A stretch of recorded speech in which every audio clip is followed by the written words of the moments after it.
That first $10,000 got me in the game, but staying in the game takes a whole different level of thinking. That's why I put together a guide with the biggest lessons. When I made my first $10,000, I didn't buy anything. I didn't celebrate. I didn't post about it. I sat in my truck and I thought I never have to live paycheck to paycheck again.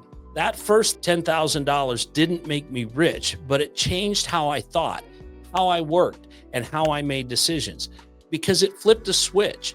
If you've never felt what it's like to take full control of your future, let me show you how your first $10,000 can do that, exactly how I structure, underwrite, and de-risk every deal before I even touch it. But here's the catch. We only release 10 free copies at a time, so it stays personable and actionable for you. If it's still available, grab it.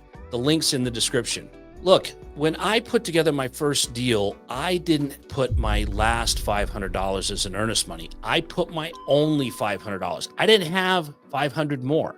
I had $500. And I was able to put this property under contract. I was able to get it sold. I was able to get it rezoned, all the things that I needed to do. And that first check gave me the confidence to understand that I could do this. Being in the development game isn't that hard. It takes a lot of work and it's not easy, but it isn't that hard. And I had to learn that that sacrifice of having $500, as small as that was what gave me something to get me to the next step. Now I had the money and the funds to take on a bigger deal and do the same steps again.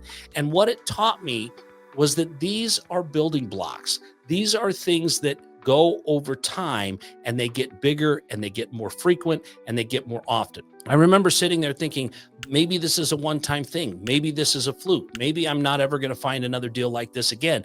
But I was able to find it, execute on it, and find myself in a very similar position. And I knew at that point that I could do this and I could do it well.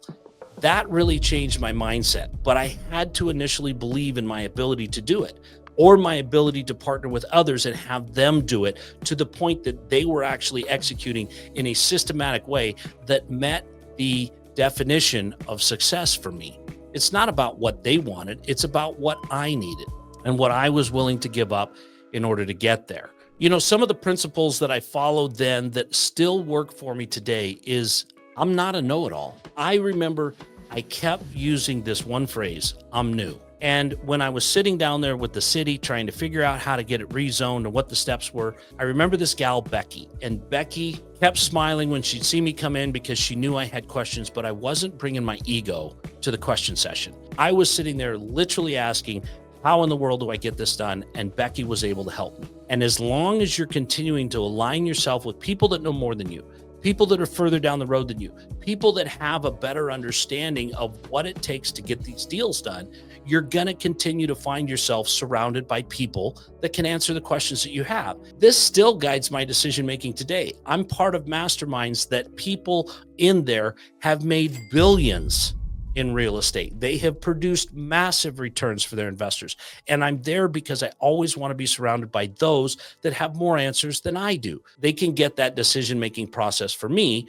down to more of a science and help me be more proactive, understand what the risks are, and be able to get the deal done. The other question that I often ponder in this journey is, what's the risk reward ratio that I'm willing to tolerate to build this business?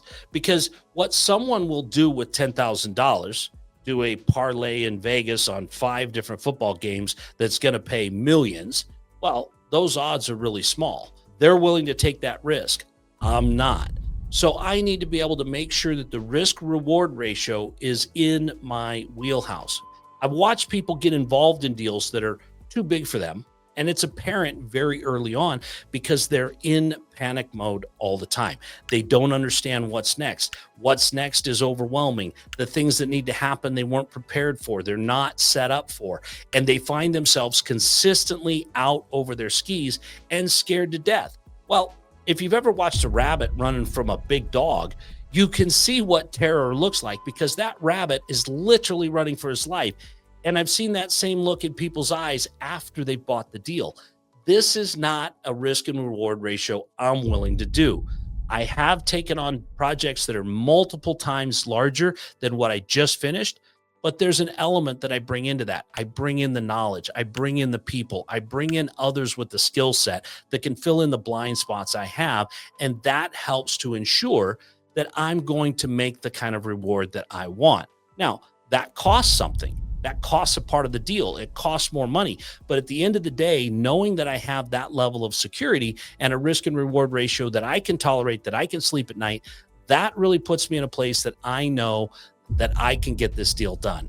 Look, a lot of people think that making $10,000 fast is impossible without luck or risk, and that it's really hard and they probably can't do it.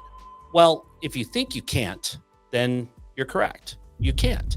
But if you think you can, then what are the steps that you're going to need to take that are going to put you in a place that you actually can? A lot of people don't lack for desire. They don't lack for determination. They lack for knowledge and they lack for specific skill set. But those can be found. You can find and put yourself in alignment with those kinds of people.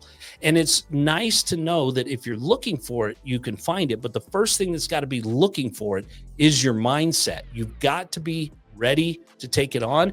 And you've got to know that it's something that you have the ability, the time, and the effort to put behind it. Look, here's what I did after my first 10 grand and why I've never chased cash flow deals again. Because if you're still grinding for $300 a month in passive income, you're not really building wealth. You're just playing small. Click the video on the screen right now, and I'll show you exactly how I'd build a real estate business from scratch at 40 years old and why thinking small could be the most expensive mistake you ever make.